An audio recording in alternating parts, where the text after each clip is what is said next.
Giancarlo Galan non è più un deputato della Repubblica. La Camera ieri in tarda serata ha votato la decadenza per l'ex governatore del Veneto, attualmente agli arresti domiciliari per le tangenti del Mose. 388 voti favorevoli, 40 contrari e 7 astenuti. Il voto dell'Aula di Montecitorio è arrivato dopo il via libera lo scorso 7 aprile della Giunta per le elezioni. Al suo posto subentrerà il vicentino Dino Secco. Galan, che è stato anche ex ministro del governo Berlusconi, è stato condannato dopo aver patteggiato alla reclusione di 2 anni e 10 mesi e alla confisca dei beni per 2.600.000 euro. Per questo scatta la decadenza prevista dalla legge Severino. Gli unici a votare contro sono stati i colleghi di partito. Il veneto Renato Brunetta parla di abominio giuridico. Nessuno può essere punito in forza di una legge che non era ancora entrata in vigore quando sono stati commessi i fatti contestati, dice Brunetta, sostenendo il principio di non retroattività della legge Severino. Per il Movimento 5 Stelle invece la decadenza di Galan è una vittoria. Finisce quest'era qui a Roma e in Veneto,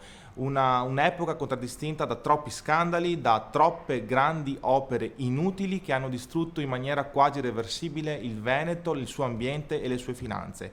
Io spero di cuore che i veneti abbiano capito e che si decidano in maniera definitiva da che parte stare. Nessun commento da parte dell'ex governatore, anche se il senatore di Forza Italia, l'avvocato padovano Nicolò Ghidini, ha preannunciato il ricorso alla Corte Europea dei Diritti dell'Uomo. Ma i guai per Giancarlo Galan non sono ancora finiti. Sempre ieri la Procura della Corte dei Conti di Venezia ha chiesto la condanna ad un risarcimento per danni di immagine da 5.200.000 euro, sempre in relazione allo scandalo Mose.